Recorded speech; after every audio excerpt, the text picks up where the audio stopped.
की सध्या सोलापूर जिल्हा दुष्काळाला सामोरं जातोय आणि दुष्काळाला सामोरं जात असताना माढा तालुक्याचे आमदार आदरणीय अभिजिताबा पाटील सातत्यानं विधान भवनामध्ये उजनी धरणातून सीना नदीला पाणी सोडा, बोगद्याला पाणी सोडा, सीना माडा उपसा सिंचनला पाणी सोडा म्हणून टाहू फोडत आहेत। एक शेतकऱ्याचा पोरगा म्हणून प्रामाणिकपणे प्रयत्न करत आहेत। तर दुसऱ्या बाजूला आमदार पुत्र असलेले आदरणीय रणजित भैया सुद्धा ताकदीनं शेतकऱ्यांच्या बाजूने प्रयत्न करत आहेत।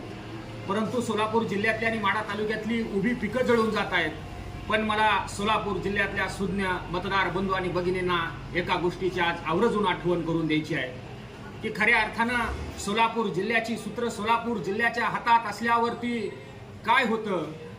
आज मागच्या काळामध्ये या राज्याचे उपमुख्यमंत्री असलेले आदरणीय विजयसिंह दादा मोहिते पाटील जेव्हा जिल्ह्याचे मालक होते तेव्हा खऱ्या अर्थानं उजनी धरण उणे 16 असताना सुद्धा या जिल्ह्याला विजयदादांनी 3 पाळ्या दिल्या होत्या।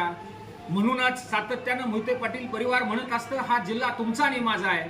आज उजनी धरण 50% जास्त भरलं असताना सुद्धा हे प्रशासन आणि हे सरकार शेतकऱ्यांची चेष्टा करत आहेत का, हा प्रश्न सर्वसामान्य जनतेच्या मनामध्ये निर्माण होतोय। कारण मी गेल्या अनेक वर्षापासून सातत्यानं मिळेल त्या स्टेजवरती सांगत असतो की माझ्या बंधू आणि भगिनींनो, आपल्याला विजयदादांच्या नेतृत्वातला जिल्हा पुन्हा उभा करावा लागेल। त्याचं उत्तर मित्र हो, आज जर विजयदादा किंवा शिवरत्न परिवार जिल्ह्याचा मालक असतं तर पाणी सोडण्यासाठी पुण्याला आणि मुंबईला हेलपाटे घालावे लागले नसते। आज खऱ्या अर्थानं 50% जास्त धरण असताना सुद्धा पाणी सोडलं जात नाही आणि माझे विजयसिंह दादा मोहिते पाटील जिल्ह्याचे मालक होते तेव्हा उणे म्हणजे -16 धरण असताना सुद्धा या जिल्ह्यातल्या सर्वसामान्य शेतकऱ्यांना 3 व्यवस्थित पाळ्या दिल्या होत्या। हा मित्र हो इतिहास नाही तर हा वस्तुस्थिती आहे। त्याच्यामुळं सोलापूर जिल्ह्यातल्या सर्वसामान्य जनतेला मी हात जोडून विनंती करेन की या सोलापूर जिल्ह्यातला पुढारी जरी सत्तेच्या बाजूने गेला असला तरी भविष्यामध्ये या सोलापूर जिल्ह्यातल्या जवळपास 35 लाख जनतेला आज मी विनंती करेन की आपण खऱ्या अर्थानं पुन्हा एकदा विजयदादांच्या नेतृत्वातला जिल्हा आपल्याला उभा करावा लागणार आहे।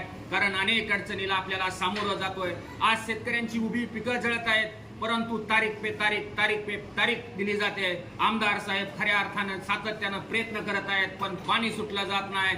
तर माझी पुन्हा एकदा जिल्ह्यातल्या मतदारांना विनंती आहे की आपल्याला विजयदादांच्या नेतृत्वातला जिल्हा पुन्हा उभा करावा लागेल। हा सोलापूर जिल्ह्याच्या विकासाचा एकच पर्याय असेल, याला दुसरा पर्यायच असू शकत नाही। त्याच्यामुळं सर्वांनी विचार करण्याची गरज आहे। धन्यवाद।